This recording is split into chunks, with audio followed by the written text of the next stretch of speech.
大家好，欢迎来到 K 线西游战法频道，订阅我的频道，读懂 K 线背后的秘密。今天是北京时间2022年5月16日下午的17点11分，在这里呢为大家解读比特币的行情。首先呢，我们看一下外围市场啊，因为今天是周一，昨天美股没有开盘，所以呢我们看一下上证指数啊，上证指数呢今天出现了一个冲高回落啊，出现了一个高点啊，反弹过程当中的一个高点，然后快速的回落，这样走势的原因呢，我认为是上方有30日均线的一个压制，在均线压制下反弹出现逐渐走弱的行情，同时呢，上证指数有一波周线级别的下跌之后这一波的反弹呢，我认为是日线级别的反弹，符合我们 K 线西游战法时间周期切换的一个理论就是周线级别下跌之后日线级别反弹这个理论呢，等会儿我们在分析比特币的行情上同样能够用得上那道琼斯工业指数主联今天出现了一个十字星，目前是十字星走势，但是呢，道琼斯工业指数这个指数呢，我们上周提过它走的是周线级别下跌，周线级别下跌之后，我们看到下方有一个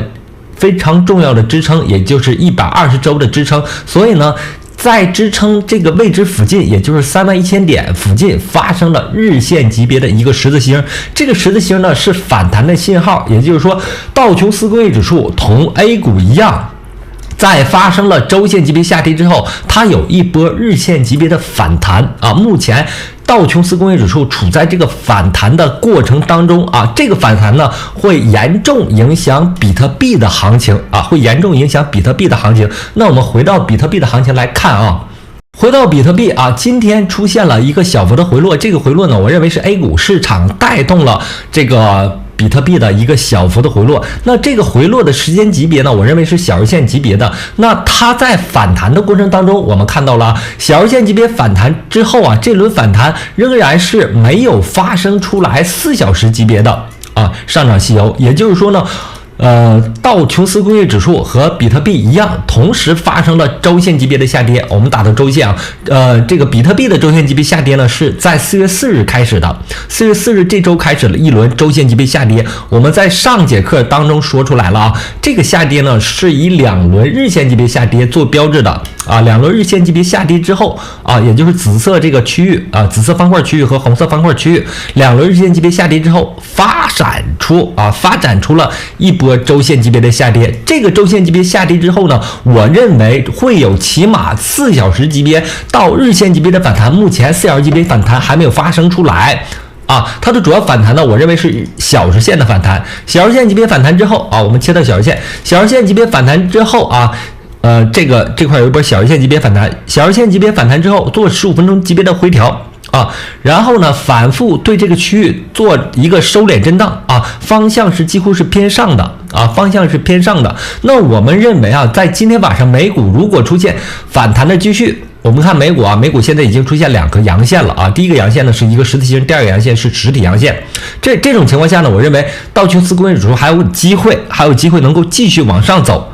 这样的情况下呢，我认为比特币出现4小时级别反弹的概率是非常大的。那我们调整到4小时级别4小时级别上，我们切换一下，这个网络有点卡没关系我们切换到4小时级别上，我们可以以512这根阳线作为悟空阳线这根阳线作为悟空阳线之后，然后通过合并 K 线之后，我们发现在4小时级别上只有2根主要的阳线，第一根呢是5月12日这一根阳线看我的节目一定要看图看我画在哪里这根阳线呢是标志性的阳线，是4小时级别阳线，是悟空阳线。悟空阳线走出来之后走8节阳线你看8节阳线在这里，悟空阳线走出来之后，后面所有的干扰 K 线都是妖怪。悟空阳线在杀妖除魔斩妖除怪之后出现了一个8节阳线后面你看所有的震荡，这些震荡都是8节阳线遇到的妖怪都是8节阳线遇到的妖怪。8节阳线的开盘价阳线，我们看开盘价是在29000美金只要不跌落这个29000美金4小时级别反弹细游，我认为能够走出来目前来看，这个29000美金还没有到达还有645美金才能回踩到这个位置，所以呢，我认为4小时级别反弹细游还能够出现出现的原因就是这个道琼斯工业指数日线级别周线级别下跌吸油之后走日线级别反弹，这样呢就为比特币在周线级别下跌之后走4小时级别反弹啊，就是次2个级别的反弹啊。我们看这个时间级别有周线、有日线、有4小时级别线啊，这样呢我们就能判断出周线级别下跌之后大概率能出现一个4小时级别反弹。那这轮4小时级别反弹呢，我们切回到周线来看啊，今天是新的一周啊，上一轮周线级别下跌之后啊，上一轮周线级别的下跌啊，是以上周啊，也就是5月9号这周作为结束了。周线级别已经下跌吸油完事儿了，结束之后，我们认为它能够出现这个4小时级别的反弹。能够出现这个4小时级别反弹，这个4小时级别的反弹呢，是以51216点这根阳线作为标志性的阳线，也叫悟空阳线啊。那在这种情况下呢，只要这个悟空阳线没有被跌破，4小时级别反弹吸油就有机会。那4小时级别反弹吸油的目标位呢，我认为是在33000美金。这是一个非常重要的一条线啊，这是一条非常重要的一条线。我们重新切换到周线级别，周线级别波谷的连线啊，就在33000美金。这条波谷的连线呢，是从去年1月份延伸过来的，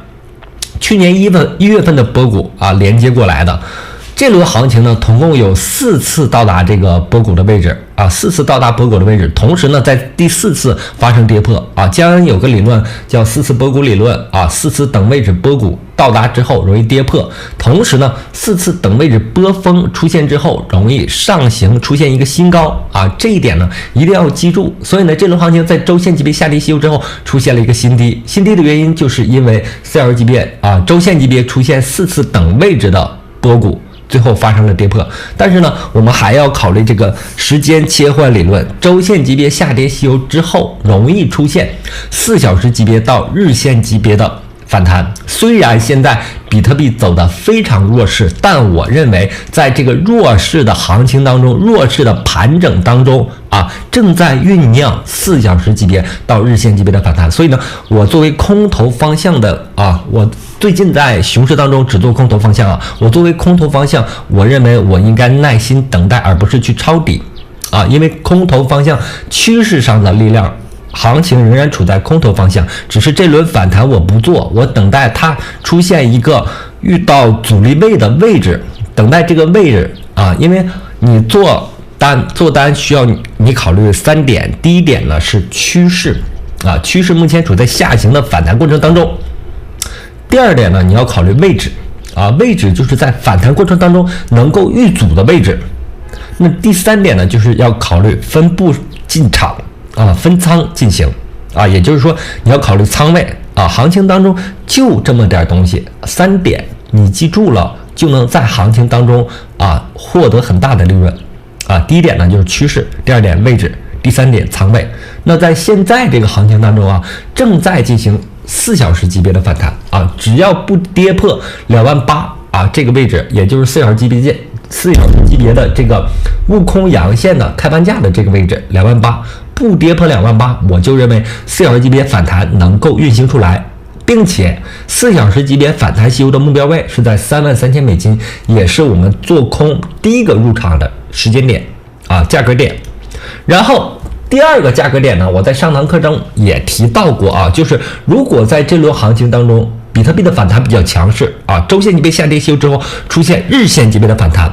那么我们看到另一个位置，也就是35000点。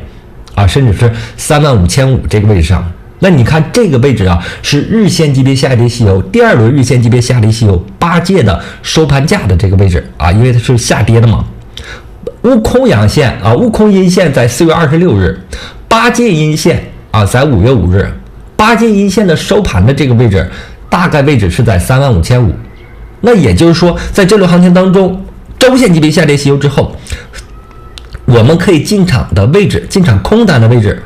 是在33000美金到35500美金这个区间上这个区间上，因为行情还有这个时间级别放大的这个概率也就是说，在这一轮周线级别下跌完成之后，反弹也结束之后行情有可能出现一个更大时间级别的下跌。这个时间级别的下跌呢，是我们做趋势一定要考虑的一个时间级别。那这个时间级别呢，就是月线级别月线级别下跌呢，我们认为去年11月份这个位置呢是悟空阴线，去年12月份这个位置呢是8阶阴线，然后呢从1月份一直走到4月份走到4月份，这是一个杀升阴线组走到这块是一个杀升阴线组。但是本月这个月也就是5月，目前这个唐升阴线组还没有完全结束月线级别下跌吸油呢已经出现了，但是唐升阴线这个位置，因为5月没有结束5月还有15天呢我们看1月大、2月小、3月大、4月小、5月大还有15天呢，对，31天，31天，5月份31天，还有15个交易日呢，还有半个月既然还有半个月，那这个唐升阴线这个月线级别的唐升阴线就有还继续往下走的可能性所以呢，你看切换时间周期切换这个观察的周期之后，你对这个行情就有一个趋势上的判断月线级别上呢，我们处在一个唐升位的一个位置也就是月线级别这轮月线级别下跌型快要结束的这个位置。那周线级别呢，处在一个周线级别下跌修完成之后一个反弹的大概率可能发生反弹的一个位置。那4小时级别呢，这个反弹呢还没有完全结束，还有可能继续所以呢，你通过这个时间级别切换就能够找到可能发生反弹的一个目标位在这个目标位附近你去进场合理的方向，也就是趋势上的方向，空单的方向相对来说是非常安全的比特币就讲到这里。然后以太坊这轮下跌同比特币类似的是做了2轮日线级别的下跌吸油，最终呢完成了一个周线级别的下跌。在周线级别下跌结束之后，我们认为本周和比特币类似的是能够发生4小时级别以上的反弹4小时级别以上的反弹。那目前这个位置呢是反弹中继的一个位置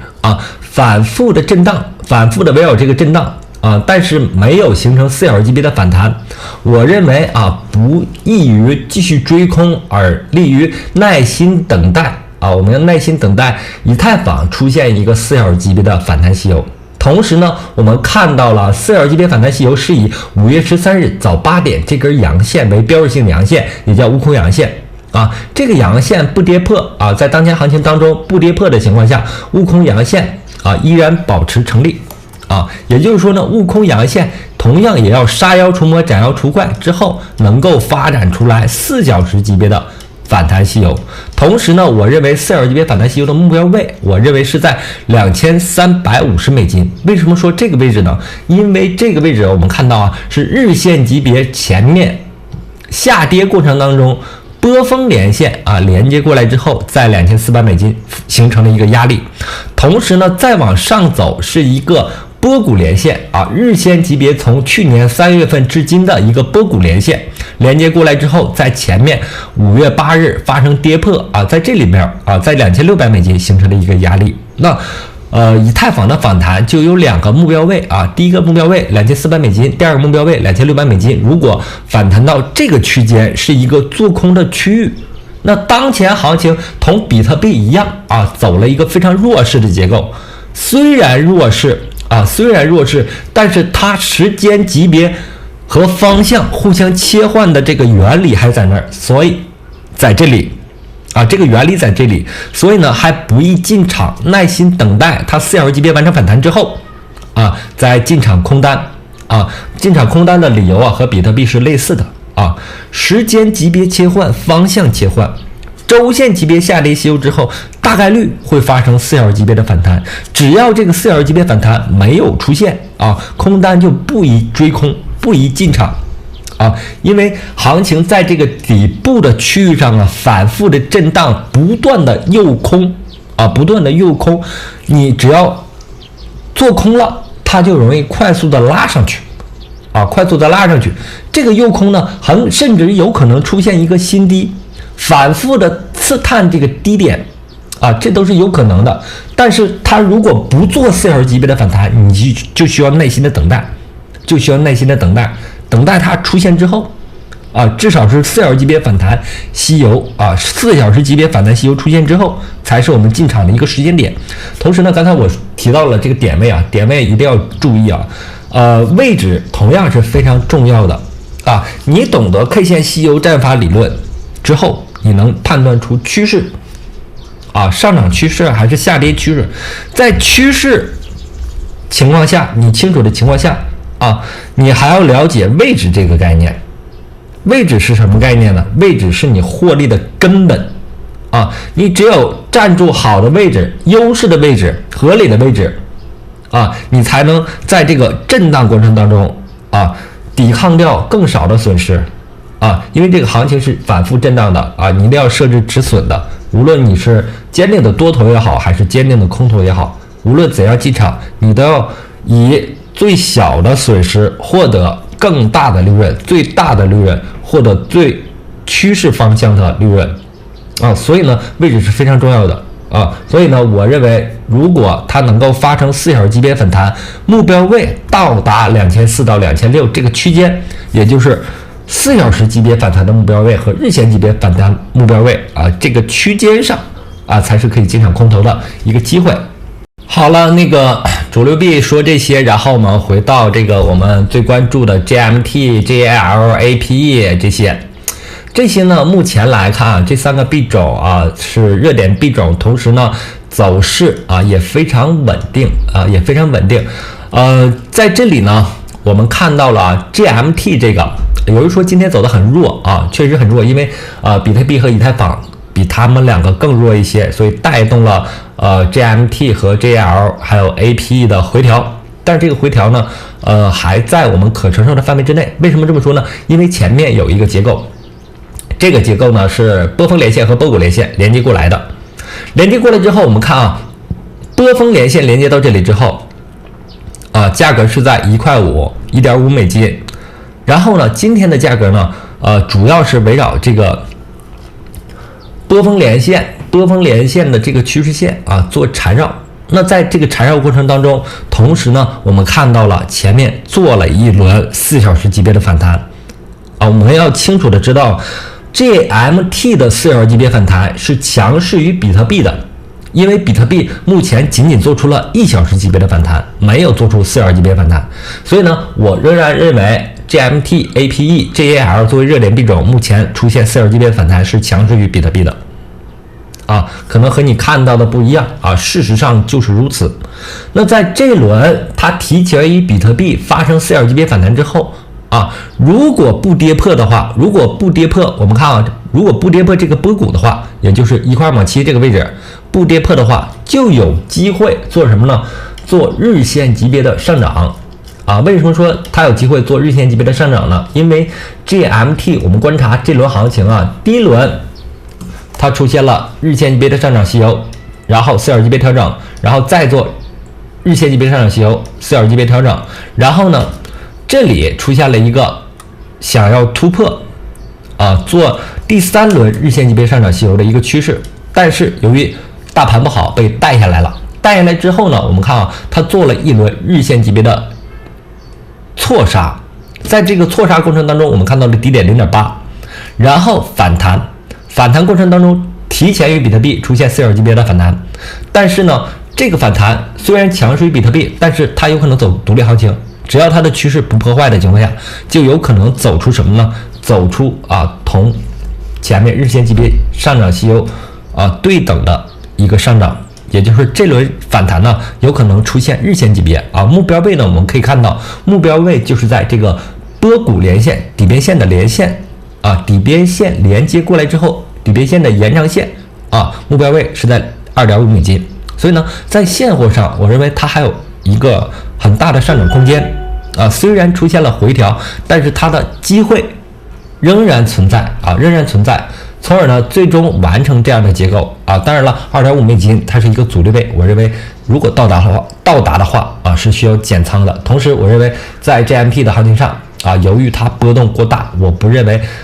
是一个做合约的好的标的。我认为做现货还是不错的啊，找到一个止损位，然后看它能不能出现一个日线级别的上涨啊，然后在$2.5附近啊做获利之后的减仓就可以了。然后今天的节目就到这里，非常感谢大家一直以来的支持和观看，同时希望大家能够订阅我的频道啊，加入我的 Telegram 群或者微信啊，在我的简介里面都有，非常感谢大家，再见。